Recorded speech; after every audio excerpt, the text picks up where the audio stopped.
आज इंग्लिश के एक मेजर एरर की बात करते हैं जो एग्ज़ाम में भी बहुत ज़्यादा होता है। एक्चुअली पाकिस्तान में हम चूँकि उर्दू टू इंग्लिश या इंग्लिश टू उर्दू ट्रांसलेशन पढ़ते हैं, तो उर्दू में आम तौर पे ये होता है कि एम इज़ इक्वल टू हूँ। आई एम अ बॉय, मैं एक लड़का हूँ। आई एम अ टीचर, मैं एक टीचर हूँ। तो बच्चे ये समझते हैं एम जो है वो हूँ के बराबर है। तो होता क्या है कि जब वो ये आता है कि मैं स्कूल जाता हूँ या मैं खाना खाता हूँ, तो बच्चे ये लिख देते हैं आई एम ईट फूड। क्योंकि आई का मतलब मैं, एम का मतलब हूँ, ईट का मतलब खाता, और फूड का मतलब फूड। मैं खाना खाता हूँ, आई एम ईट फूड, जो कि ये गलत है। उसकी बुनियादी वजह क्या है गलती की? मैं पहले अपने कुछ लेक्चर्स में 17 to 30 तक जो मैंने सीरीज़ रखी है, उसमें 17 to 30 तक जो लेक्चर्स हैं उसमें मैंने बताया कि एक बी होता है, बी के अंदर इस एम आर वॉज वर और विल भी आते हैं। प्रेजेंट में इस एम आर आता है, पास्ट में वॉज वर आता है, और फ्यूचर में विल भी आता है। अच्छा, इन तीनों के साथ या तो हम नाउन लगाएंगे, या हम आईएनजी फॉर्म लगाएंगे, या थर्ड फॉर्म लगाएंगे। इसके अलावा कोई हम फॉर्म नहीं लगाएंगे। अच्छा, इसकी आप देखें कि इसका राइट क्या हो सकता है। आई गो टू मार्केट, ये है मैं मार्केट जाता हूँ। पास्ट में कैसे होगा? आई वेंट टू मार्केट, मैं मार्केट गया। तो बच्चे क्या गलती करते हैं? I was go to market, मैं मार्केट जाता था, ये गलत है। स्टोरी आती है, क्वेश्चंस आते हैं, क्योंकि जो आपकी स्कूल की ज़्यादातर स्टोरीज होती हैं वो पास्ट में लिखी जाती हैं, तो बच्चे यहीं से कोई 4 5 6 नंबर लूज़ कर जाते हैं स्टोरी में, ऐसे में। I will go to market, मैं मार्केट जाऊंगा। जब बी लग गया है आपका विल के साथ, तो आप आईएनजी फॉर्म यूज़ करेंगे, और वॉज के साथ भी अभी आईएनजी फॉर्म यूज़ करें, और एम के साथ भी I N G. I am going to home, इसका मतलब है मैं घर जा रहा हूँ। You are doing action at the time of speaking. जब आप बात कर रहे हैं उसी टाइम पे ही एक्शन परफॉर्म हो रहा है।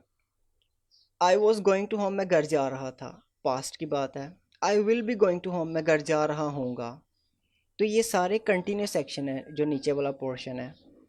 और जो है ये ऊपर वाला पोर्शन, ये वो एक्शन है जो आपके डेली बेसिस पे होते हैं। जैसे आई गो टू मार्केट, मैं डेली मार्केट जाता हूँ, लेकिन अभी नहीं जा रहा, अभी तो मैं घर जा रहा हूँ। I am going to home. मैं कल मार्केट गया, I went to market yesterday. लेकिन आप पास्ट में जब बताएंगे, जब आप बात भी कर रहे हैं और आप पास्ट का भी बता रहे हैं, तो आप ये कहेंगे I was going to market that time when you called me. जब आपने मुझे कॉल किया तब मैं मार्केट जा रहा था। मतलब कोई आपने कोई इसके साथ सिचुएशन रिलेट कर दिया। अब मैं मार्केट कब जा रहा हूँगा?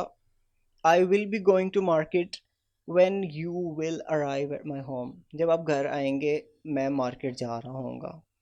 ठीक है, विल बी में भी आप किसी सिचुएशन को रिलेट कर सकते हैं, और वाज में भी किसी सिचुएशन को रिलेट कर सकते हैं, लेकिन एम में आमतौर पे ये होगा कि आप eight the time of speaking की बात कर रहे होते हैं, तो बता देते हैं कि मैं अभी लिख रहा हूँ, आई एम राइटिंग समथिंग। और मैं जा रहा हूँ, आई एम गोइंग समवेयर। मैं आ रहा हूँ, अभी आ रहा हूँ, I am coming right now. तो ये एरर है, इसको आपने अवॉइड करना है। अच्छा, अब एग्ज़ाम में क्या आएगा आपको? एग्जाम में आपको क्वेश्चन आएगा डिडंट के साथ या डिड के साथ। What did Ali purchase from market? Ali ने मार्केट से क्या खरीदा? अब जब डिड का वर्ड यूज हुआ तो आपने चुप करके सेकंड फॉर्म में आंसर देना है। Ali purchased something from market. अच्छा, बच्चे यहाँ पे गलती क्या करते हैं? फर्स्ट फॉर्म लगा देते हैं यहाँ पे। चूंकि डिड के साथ फर्स्ट फॉर्म लगी होती है क्वेश्चन में, तो बच्चे क्या करते हैं? उसी फर्स्ट फॉर्म को उठाते हैं और उसको आंसर में पुट कर देते हैं। लेकिन जब भी क्वेश्चन आपका डिड में पूछा गया है, तो आपने आंसर सेकंड फॉर्म में देना है।